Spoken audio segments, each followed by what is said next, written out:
अस्सलातु वस्सलामु अलैका रसूल अल्लाह, अस्सलातु वस्सलामु अलैका रहमतुल लिल आलमीन।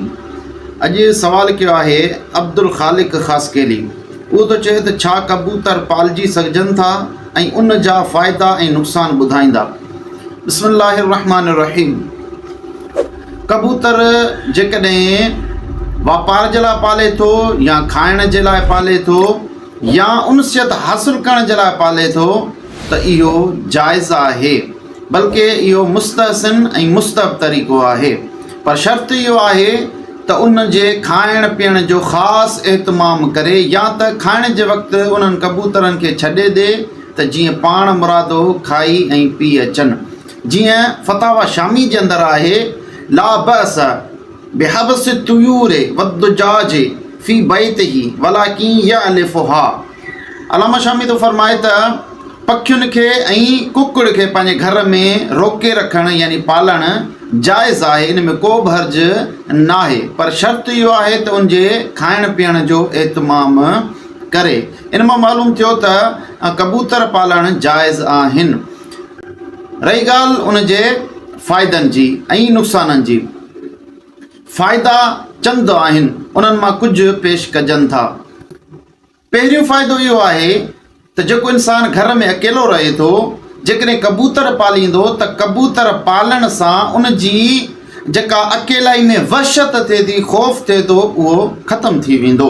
जीअं मौला अली शेर ख़ुदा असदुल्लाहुल गालिब रज़ियल्लाहु ताला अन्हु महबूबन करीमन खे अर्ज़ु कयो, या रसूल अल्लाह, मूंखे अकेले खां वहशत थी थिए। हिकिड़ी हदीस में अचे थो त कंहिं शख़्स महबूबन करीमन खां इन बारे में सवाल कयो त मूंखे घर में अकेले रहण सां वहशत ऐं ख़ौफ़ थिए थो।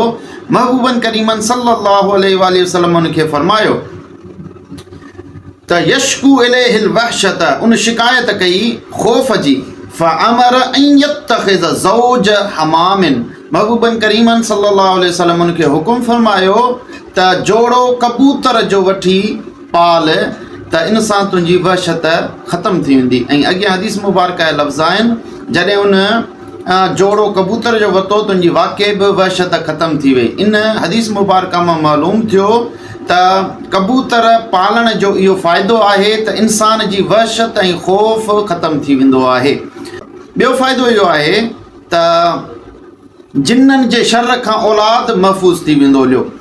जीअं कंज़ुल उम्माल में हदीस मुबारक हुआ, हज़रत अब्दुल्ला बिन अब्बास रज़ियल्लाहु ताला अन्हुमा रिवायत फरमाए, महबूबन करीमन सल्लल्लाहु अलैहि वसल्लम फरमाए, इत्तखज़ुल हमाम फी बुयूतिकुम फइन्नहा तुल्हियल जिन्न अन सिबियानिकुम।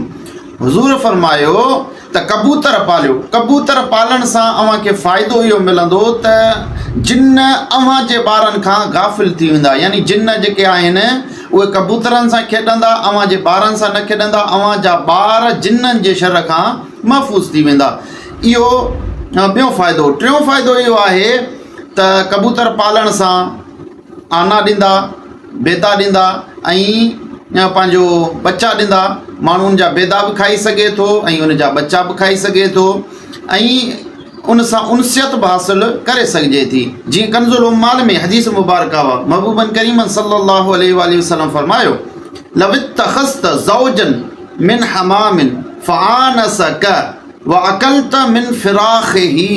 हुज़ूर फरमायो त जोड़ो कबूतरनि जो वठी पालियो ऐं तव्हां उनजा बच्चा आना बि खाई सघो था। यानी इन मां चंद इहे फ़ाइदा कबूतरनि खे पालण जा हासिलु थियनि था। रही ॻाल्हि इहा त जेके अॼुकल्ह असांजे मुआशिरे जे अंदरि इहो आहे त कबूतर पालींदा आहिनि सटेबाज़ी जे लाइ ऐं हिक ॿिए में जुआ ऐं शर्त रखण जे लाइ, त इहो बिल्कुलु जाइज़ न आहे। जुआ खेॾणु, सटेबाज़ी करणु या कबूतरनि खे पकड़ण जे लाइ पराइनि छितुनि ते चढ़ी वञनि था, त इन सां बेपर्दगी थिए थी, पराइनि औरतुनि ते निगाह पए थी, पर्देदार औरतुनि ते नज़र पवंदी। ऐं ॿिए नंबर ते इहो बि कंदा आहिनि त पंहिंजा कबूतर छॾींदा आहिनि त जीअं ॿिया कबूतर उन सां गॾिजी अचनि, उनखे पकड़नि। इहो बि नाजाइज़ कमु आहे, छाजे करे जो ॿियनि जा कबूतर पकड़नि यानी पराए माल खे खणनि, इहो ज़ुल्म आहे, नाजाइज़ आहे। अल्लाह शाल असांखे अहिड़े फेल खां महफ़ूज़ फ़रमाए। वल्लाहु आलम बिस्सवाब।